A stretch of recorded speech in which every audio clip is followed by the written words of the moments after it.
네, 오늘 이렇게 또 주회전에 나와서 함께 예배드리는 모든 성도님들, 또 각자의 처소에서 예배드리고 계시는 모든 성도님들을 주님의 이름으로 환영하고 축복합니다. 오늘 이제 11월 첫 번째 주일이죠. 아침 저녁으로 날씨가 많이 춥습니다. 여러분 건강에 유의하시고, 어르신들이 왜 건강을 위해서 그렇게 기도하는지 알 것 같아요.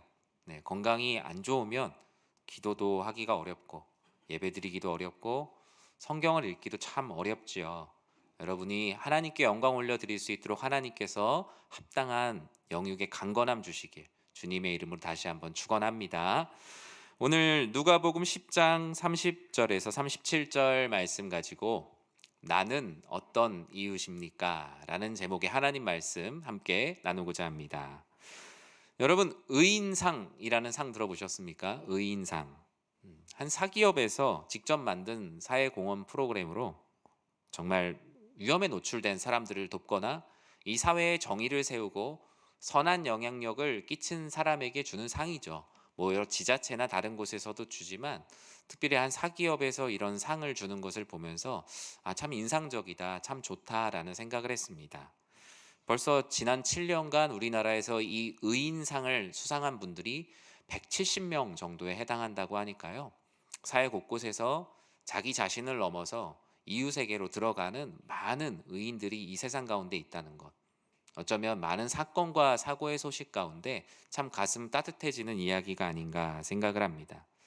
그 중에 찾아보다 보니 작년 11월에 의인상을 받은 백낙삼 씨, 신신예식장의 대표이신 이 백낙삼 씨는 무려 54년간 결혼 비용이 없어서 결혼식을 하지 못하는 가난한 부부 약 1만 4천 쌍을 위해서 무료 결혼식을 지원했다고 합니다.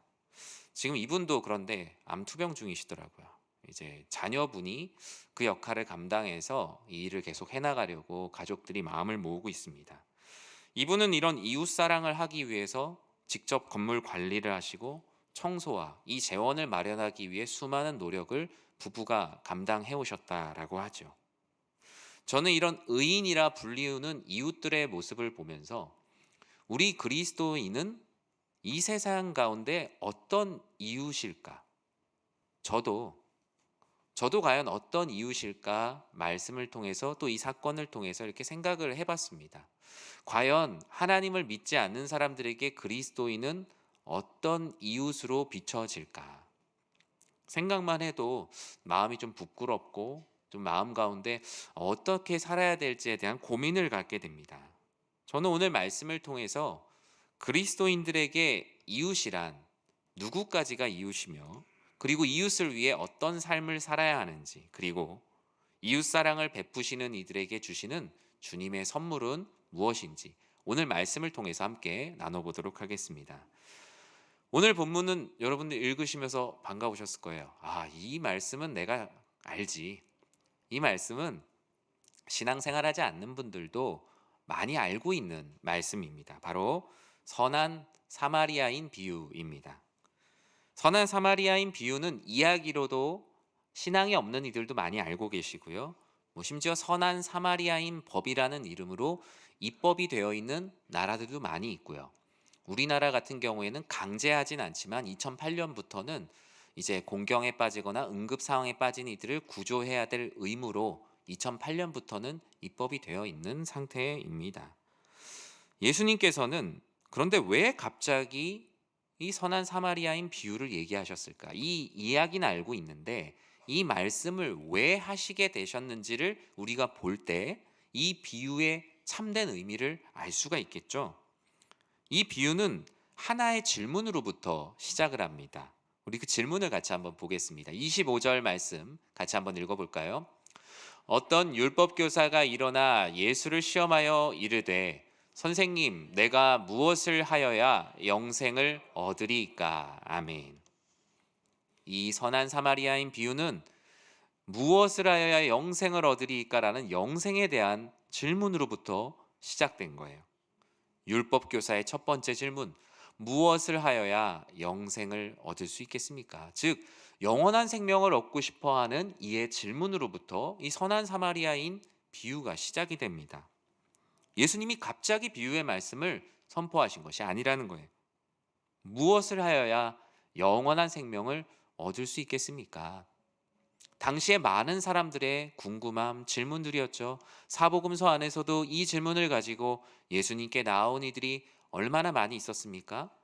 심지어 이 질문을 하지 않은 이들에게도 예수님께서는 영생을 선물로 주셨고 가르쳐 주셨어요. 그리고 그것을 위해서 믿음을 가지라라고 항상 말씀의 결론을 내셨죠. 그런데 율법 안에서 스스로 영생을 찾아보니 도저히 답을 찾을 수가 없었겠죠. 그 답답함으로 예수님께 질문을 한 겁니다. 예수님은 율법교사에게 친절하게 말씀하셨어요. 너가 그렇게 중요하다고 생각하는 율법에는 뭐라고 쓰여 있냐? 라고 얘기하자 율법교사는 긴 이야기를 말하죠. 결국 핵심은 하나님 사랑하고 이웃을 사랑하는 겁니다. 라고 율법교사 스스로가 답을 합니다. 마치 소크라테스가 제자들에게 진리를 가르쳐 줄 때 삼파가 되어 주었던 것처럼 예수님도 율법교사의 삼파가 되어서 스스로 진리를 답하고 나을 수 있도록 도와주셨어요. 그러자 그가 말한 대로 예수님께서 말씀하시죠. 하나님 사랑, 이웃 사랑이라고 얘기했냐? 그러면 그것을 행해라. 그러면 살 것이다. 라면서 영생에 대한 첫 번째 답을 주셨어요. 그런데 이 율법교사의 마음 가운데 무언가 다른 마음이 생겼던 걸까요? 그는 앞선 질문과는 조금 다른 꼬여있는 질문을 하나 더 하게 됩니다. 우리 29절 말씀을 같이 한번 읽어보겠습니다. 이 사람이 자기를 옳게 보이려고 예수께 여짜오되 그러면 내 이웃이 누구니까? 아멘. 율법교사의 조금 결이 다른 두 번째 질문이 이어집니다. 내 이웃이 누굽니까? 예수님, 하나님 사랑, 하나님은 제가 어디까지가 하나님인지 우리가 감히 측량할 수는 없지만 하나님이 누구신지는 알겠습니다. 그런데 이웃을 향하여 너의 마음과 목숨과 힘을 다하여 사랑하라고 했는데 그러면 이웃은 어디까지가 이웃입니까? 라는 질문을 하죠. 그런데 이 질문에 대해서 누가는 의도가 있었던 질문이라고 말하며 그 의도를 말씀에 기록해 놨어요. 그 의도가 뭐예요? 이 사람이 자기를 옳게, 자기를 의롭게 보이려고 했다라는 거예요. 자기를 의롭게 보이려고 했던 거는 뭐 두 가지 의미가 있습니다. 첫 번째로는 나의 어떤 율법적 지식을 자랑하기 위한 것이 있고요. 두 번째는 거기에는 율법 교사들과 대부분 같은 생각을 하고 있는 유대인들의 군중이라는 겁니다. 그래서 그곳에서 우리 유대인들이 이웃이다. 우리의 어떤 공동체의 결속력을 다지고 그렇지. 역시 이웃은 우리들까지지. 하나님이 우리들까지 택하셨다라는 것을 예수님으로부터 듣고 싶고 그리고 그것을 질문함을 통해서 역시 너는 우리 사람이야. 우리 민족이야 라는 말을 듣고 싶었던 거예요. 결국 내가 의롭게 되고자 뻔히 그들이 스스로 답을 내리고 있는 걸 예수님에게 물어보는 겁니다. 예수님은 앞서 질문한 무엇을 하여 영생을 얻을 수 있겠습니까? 그리고 내 이웃이 누굽니까? 라는 이 두 가지 질문에 답을 하셔야 됐어요. 즉 선한 사마리아인 비유는 무엇을 하여 영생을 얻을 수 있습니까? 그리고 내 이웃은 누구입니까? 라는 질문에 대한 답이에요. 즉 선한 사마리아인 비유는 착하게 살아라 라는 것이 결코 주제가 아니라 영생을 얻는 방법과 이웃의 범위를 말씀하고 있다는 것을 여러분 염두하면서 이 말씀을 읽어야 할 것입니다. 그렇다면 우리 비유의 배경을 먼저 한번 좀 봤으면 좋겠는데요. 우리 30절 말씀을 같이 한번 읽어보겠습니다. 예수께서 대답하여 이르시되 어떤 사람이 예루살렘에서 여리고로 내려가다가 강도를 만나매 강도들이 그 옷을 벗기고 때려 거의 죽은 것을 버리고 갔더라. 아멘. 오늘 본문을 통해서 우리 몇 가지 상황을 볼 수 있죠. 일단 예루살렘에서 여리고로 내려가는 길입니다. 여러분 예루살렘에서 여리고로 가보신 분 있으세요? 없죠. 직접 가보신 분은 없을 거고 그 장소를 방문해 본 분은 있을 거예요. 그래서 가는 길 그러면 그냥 막연히 가는 길이라고 생각하실 거예요. 예루살렘에서 여리고까지는 36km입니다. 36km면은 몇 리길인지 아시죠? 네, 36km입니다. 여기서 한 일산 북부 지역 정도까지의 거리예요. 제가 그래서 구글 맵에다 한번 쳐봤어요. 예루살렘 출발해서 여리고 도착해가서 그 해보니까 자동차로 나오더라고요. 그래서 도보로 바꿔봤습니다. 당시에 걸어 다녔을 거니까 도보로 바꾸니까 지금 걸어도 8시간이 걸립니다. 그러니까 그 당시 길이 지금처럼 좋지 않았잖아요. 산도 지나고 사이사이 지나서 아마 하루길 이상의 시간이었어요. 근데 제가 도보로 찍어보면서 신기했던 건 그 길 사이에 지금 선한 사마리아인 박물관이 있어요. 걸어가면 저 길 지나게 되더라고요. 제가 그래서 이게 길 로드뷰로 한번 찾아보니까 걸어가면 거기를 지나가게 되겠더라고요. 아, 그래서 이 길 사이에 있었던 일로 박물관을 만들어 놓지 않았나 이렇게 생각을 해봤습니다. 이 거리는 너무 먼 거리는 아니에요. 가까이 갈 수 있는 정도의 거리입니다. 당시 여리고는 예루살렘의 위성 도시 같은 역할을 했어요. 사회 시간에 들어보셨죠? 대도시의 역할을 감당하기 위한 주변의 도시들, 여리고도 그런 역할들을 했습니다. 예루살렘 성전에서 봉사하는 제사장, 레위인, 세리장, 사업가, 많은 사람들이 예루살렘과 여리고를 드나들었어요. 예루살렘에 집을 마련하는 게 지금도 서울 중심에 집을 마련하는 것만큼 어려웠겠죠. 그래서 여리고 지역에서도 많은 사람들이 출퇴근까지는 아니어도 어느 정도 거리가 있는 곳에서 예루살렘의 일을 돌보는 사람들이 많이 있었습니다.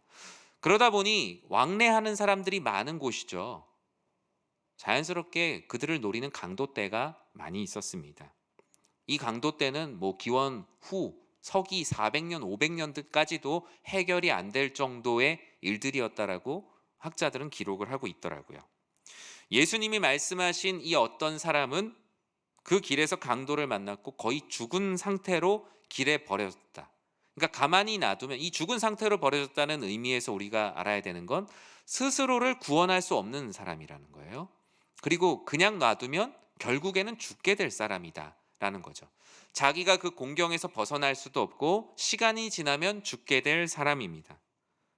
이런 상태에 있는 이를 위해 그를 구원해 줄 가능성이 있는 세 사람이 차례로 본문에선 등장하죠. 우리 31절에 첫 번째 등장한 사람을 한번 볼까요? 같이 한번 읽어보겠습니다. 마침 한 제사장이 그 길로 내려가다가 그를 보고 피하여 지나가고. 어떤 이웃? 첫 번째 어떤 이웃은 제사장이죠. 당시 제사장들은 1년에 한 2주 정도의 시간은 예루살렘에 와서 일을 봐야 됩니다. 다른 지역에 있더라도.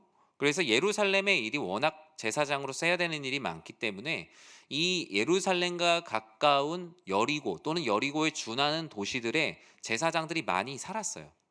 그래서 1년에 2주 정도는 예루살렘에 갔다가 오기도 하고 중간중간에 예루살렘에 갈 일들이 많이 있었습니다. 예루살렘과 가까운 여리고에도 그래서 당시에 수천 명의 제사장들이 있었다라고 말하죠. 제사장은 이 상황을 가장 먼저 접합니다. 본문에서도 마침이라는 말을 사용하면서 이 제사장이 그 죽어가는 강도 만난 이웃을 만난 게 너무나 잘된 일이다라고 말해요. 정말 가장 중요한 때, 사람을 살릴 수 있는 골든타임에 제사장이 그 사람을 만났다. 그동안 제사장이 머릿속으로만 상상해왔던 일이 일어난 거죠. 가난한 사람을 도와야 된다. 그리고 죽어가는 사람을 살려야 된다. 성경 공부도 많이 하고 많이 생각했겠죠. 근데 이제 행할 수 있는 기회가 온 겁니다.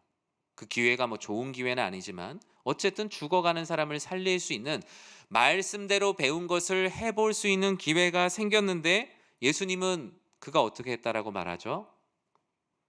그를 보고 피하여 지나갔다라고 말합니다. 이론 시험은 잘 봐왔지만 실기평가에서는 거의 빵점을 맞아버린 거죠. 피하여 지나갔다라는 말은 못 보고 지나갔다라는 의미가 아니죠. 분명히 보았고 의도적으로 그 길을 피했다는 것을 예수님께서는 비유로 말씀을 하십니다.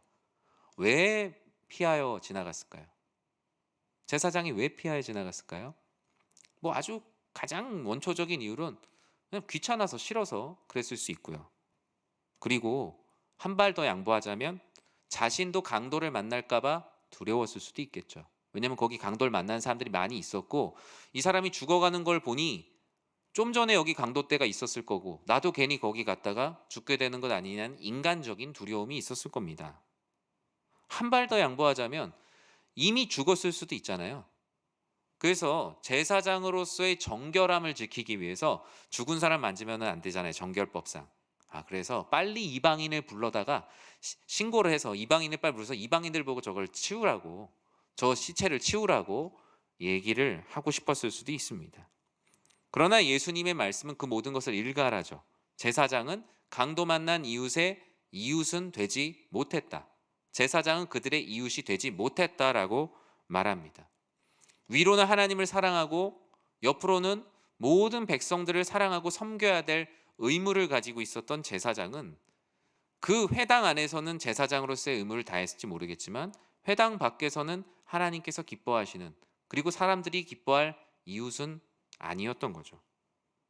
제사장이 보고 피하여 지나간 이 자리에 한 사람이 더 지나갑니다. 32절 말씀에 무엇라고 기록되어 있습니까? 같이 한번 읽어볼까요? 또 이와 같이 한 레위인도 그곳에 이르러 그를 보고 피하여 지나가되. 두 번째 어떤 이웃이 등장합니다. 바로 레위인이죠. 레위인도 제사장들과 비슷한 목적으로 여리고에 많이 살았습니다. 그 길을 같이 제사장들과 동행하는 일들도 있었지요. 어쩌면 유대인들의 영적인 자랑, 유대인들의 어떤 리더로서의 원투펀치였던 제사장과 레위인이 이곳을 지나갔으니 이 문제가 해결돼야 되는데 레위인 역시 그를 보고 피하여 지나갔다라고 말합니다. 원문의 그 뜻 그대로 보자면 제사장보다는 그에게 더 가까이 갔다. 가까이 가서 상태를 보고 내가 할 일은 아닌가 보다라면서 그 자리를 떴다라고 말하죠. 어찌됐든 유대인들에게 영적인 존경을 받았던 제사장과 레위인 모두가 강도 만난 자의 이웃이 되지 못한 채 오늘 비유의 이야기는 계속 흐르고 있어요. 과연 그러면 질문을 한 율법교사와 거기 모여있는 유대인들은 도대체 이게 어떻게 이야기가 흘러가는 건가 궁금하지 않았을까요? 우리가 자랑했던 제사장도 이웃이 되지 못했고, 우리가 자랑했던 레위인도 이웃이 되지 못했고, 그럼 세 번째 누가 등장해야 이 유대인들이 즐겁게 해피엔딩이라고 이 전래동화가 끝날 수 있을까요? 아마 당시 제사장과 레위인들까지도 쥐락펴락했던 회당의 귀족들인 사두개인들이라든가 바리새인이나 아니면 열심당이나 이런 사람들이 나타나서 구했다라는 결론을 기다리고 있었을지 모릅니다. 몇 발 더 양보해서라도 최소한 우리 유대인들 중에서 뭔가 신앙이 되게 좋은 사람이 나타나서 그 사람을 구하길 바랬지만 그들이 절대로 원하지 않았던 사람이 드디어 등장하게 됩니다. 33절 말씀에 어떤 사람이 등장하죠? 같이 한번 읽어볼까요? 어떤 사마리아 사람은 여행하는 중 거기 이르러 그를 보고 불쌍히 여겨. 세 번째 나타난 어떤 이웃, 그는 사마리아인입니다. 질문한 율법교사도 깜짝 놀랄 이름, 그곳에 모여있는 유대인들도 깜짝 놀랄 만한 이름이 거론이 돼요. 우리들은 그냥 이것이 그냥 사마리아인이 왔나 보다 하지만 그곳에 질문한 율법교사와 유대인들에게는 절대로 이 이름이 여기서 나와서는 안 돼요. 왜요? 그들은 우리의 이웃이 아니니까요. 그는 도와줘서도 안 되는 사람이기 때문이에요. 교회를 이렇게 생각해 보면 우리 교회 마당에 누가 죽어가는 사람이 있었어요. 그런데 저도 그냥 지나갔고 교회 성도님들도 다 지나갔는데 우리가 적대시되는 관계는 아니지만 우리 교회 교인은 아니지만 우리 교회 화장실에 오신 분이 그분을 구해갖고 잘 치료해주고 그랬다.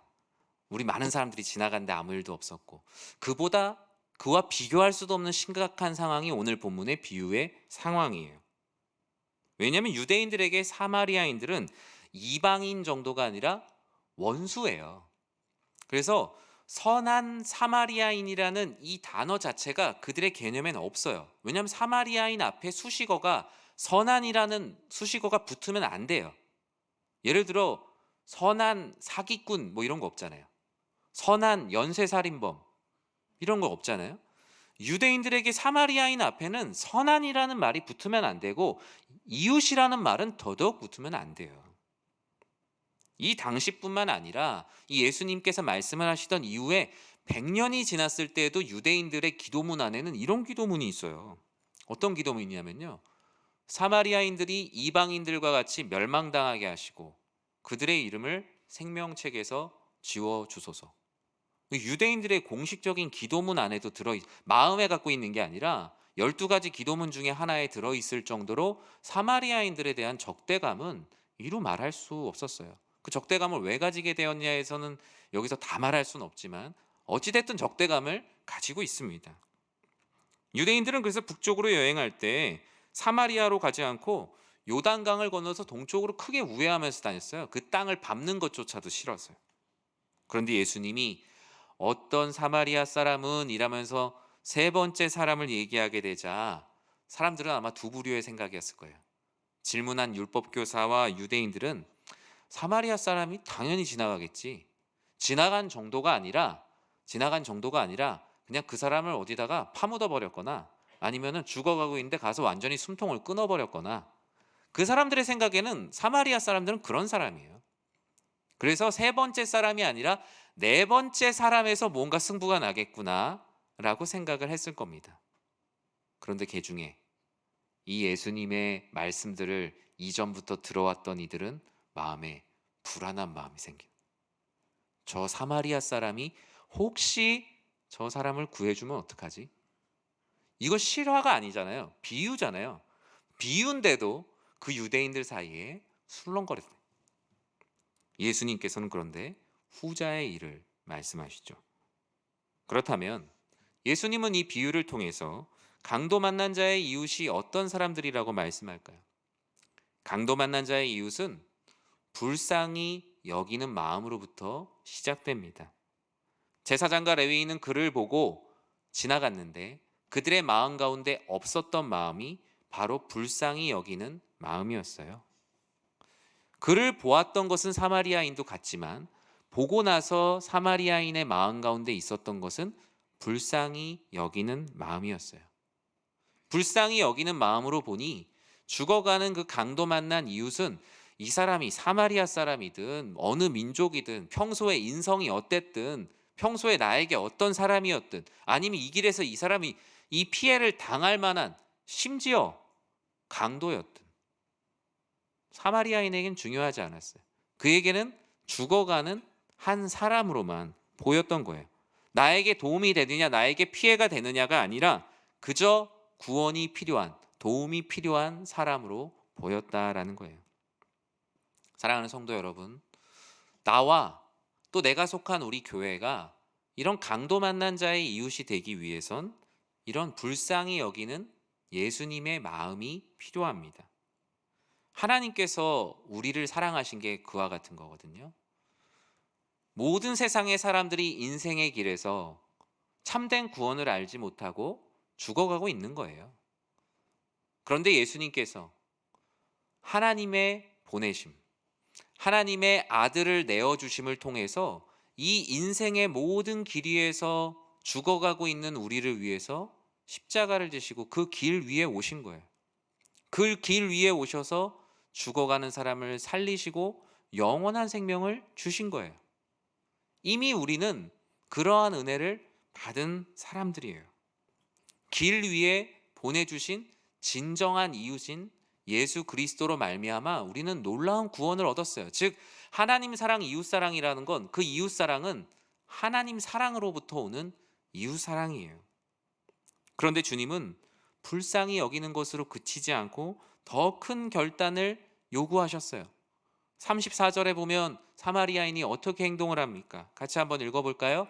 가까이 가서 기름과 포도주를 그 상처에 붓고 싸매고 자기 짐승에 태워 주막으로 데리고 가서 돌보아 주니라. 아멘.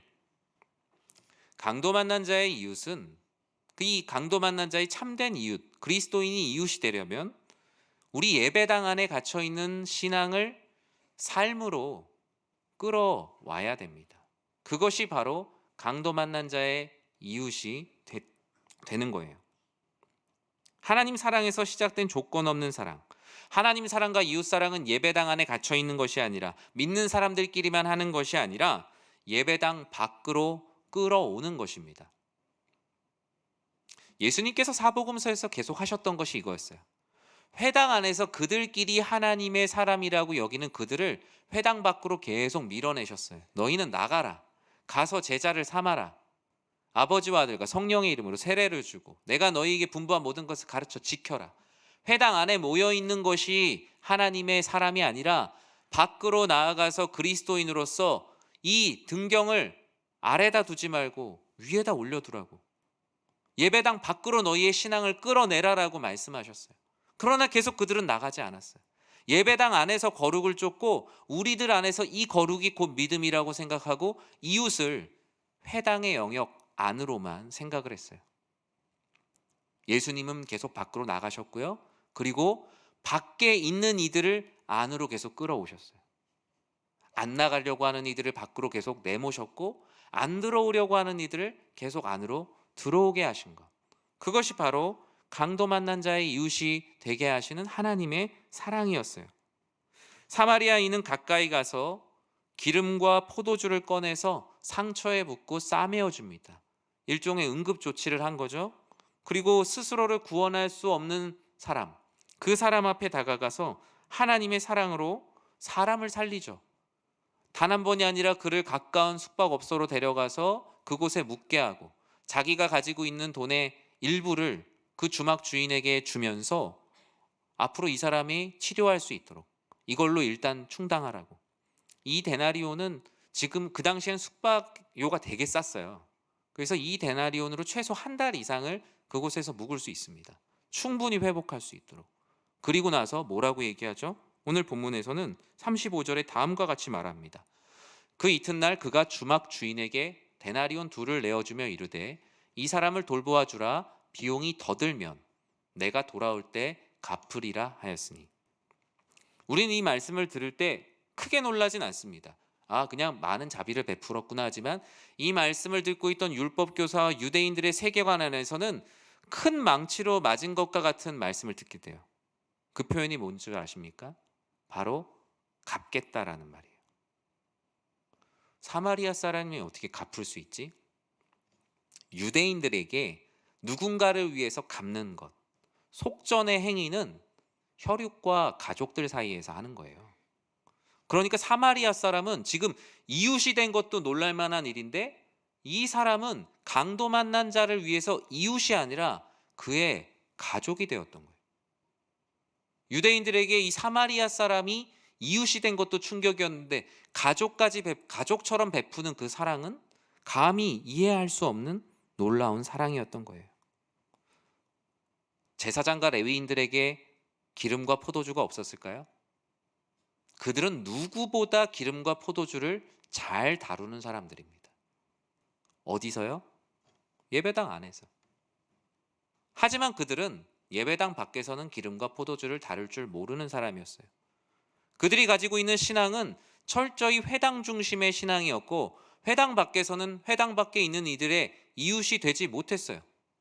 강도 만난 자가 있을 경우에 그들의 이웃이 되기보다 그들을 관망하거나 그가 왜 강도를 만났는지, 강도를 만날 일은 무엇을 했는지를 분석하고 정죄하는 사람들이었지 그들의 이웃이 되지 못했다는 거예요.